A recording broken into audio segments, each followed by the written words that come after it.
Hello, ladies and gentlemen. Welcome back to Altcoin Buzz Trading. Today we're going to be talking about the same tokens we've been talking about. I'm going to try to stay with those. It may seem a little bit boring, but I don't know exactly who's watching. So if you're not that experienced with taking positions and exiting positions, I do kind of want to walk you through that.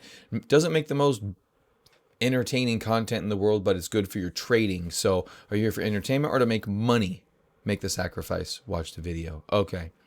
Here we go. BTC pulling back today, back to a supportive trend line. Hopefully we get supported here. This isn't really the end of the world move here. We didn't break out yet, but that's fine as long as we maintain higher lows. We're in a perfectly manageable situation where we really don't have to do too much. Our volume signature is looking really good. My volume aggregation tool, which tracks buying versus selling pressure, buying pressure shows high, selling pressure shows eroding away.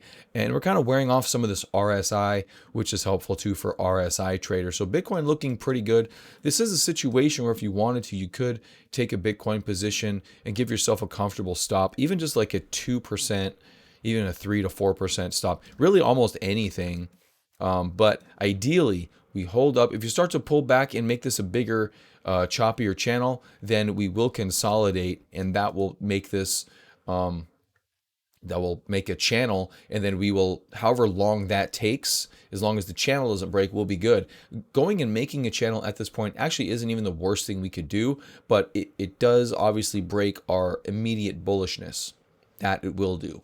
So we're looking for this to hold up as much as possible, maybe a shakeout to the downside before we rally back on through. There's a couple of possibilities here, but all in all, you just kind of have to let the market maneuver and notice that it can't really do that much damage to the chart yet. So hopefully that stays that way. All right. I didn't mention the coins. We're going to do KCS, Kaspa, Pancakeswap, Solana. There you go. KCS. This thing right now double topping. We do have a somewhat of a topping candle. This could start to consolidate. It's been a pretty good move up. The percentages aren't dramatic on this one. They are 20%, but doing pretty good. In terms of our profit target, if you remember, this was our plan, and we've hit 75% of this measured move. To me, that is a hit. So if you want to take profits on this, this is not a bad time to do it, as a matter of fact. So we just double topped, and let's see what happens with this. But if you want to hold it, you do have some cushion. You just have to figure out where is the limit for you and your positions. All right, next up is Kaspa, which is doing good. Not amazing, but good. Through the 0527, I don't have a new alert, but we are holding recent lows. If you notice, we have higher lows through this whole sequence here, which is really nice. Volume is declining, and we're in a situation where we could continue going. We could have a short consolidation and continue going. We could pull back too, but the fact of the matter is this is behaving very well. Not too many coins are up today. This one's up 2.5%, so I think you have to respect that for sure. Pancakeswap, this thing is losing a little bit of strength. It's had such momentum.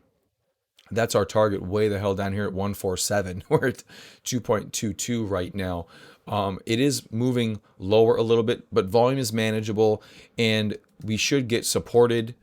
I say should because you never know what's going to happen in the markets. Nothing's for certain. I'm not going to sugarcoat it for you. But the volume signatures are really good. And we're just kind of chopping around recent lows here, not doing a lot of damage. Volume aggregation tool does show the sellers have control. But, if the buyers step back in at any time, look where we are when they step back in, right? So the buyers kind of walked away a little bit. Sellers taking a little bit of control. But we're still up here. We're still well above the $2 level, when our target was at the 147. So still high up. Again, you can have a place where you're going to take profits. All right, that's a solid thing to do. Could be under the 210 level, something like that, giving it a little bit of space in case things try to fall apart. Nothing in this market is falling apart yet, though. And you don't want to start forecasting that. I'm showing you a possibility, but you want to stay bullish as long as you possibly can. That's the key, is having the mentality that we're still good while the charts show we're good.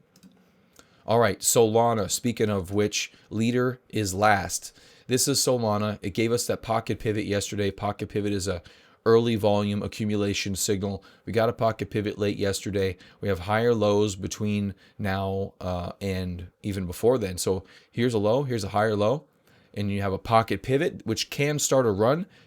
May have in this case, but you can see we pulled right back, and it's another higher low. Okay, so that's the important part here, is noticing the trend of higher lows and now slightly higher highs. If we can start to get going in this, and this candle, depending how aggressive it gets, may also print a pocket pivot, which would be excellent, but we'll see.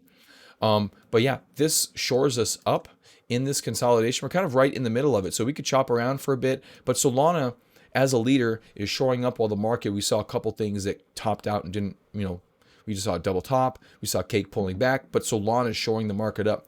That's what a leader does. It's doing its job. We want to let it do its job. And that's it. All right, guys, have a good day. Stay safe out there. I'll see you guys tomorrow. Bye.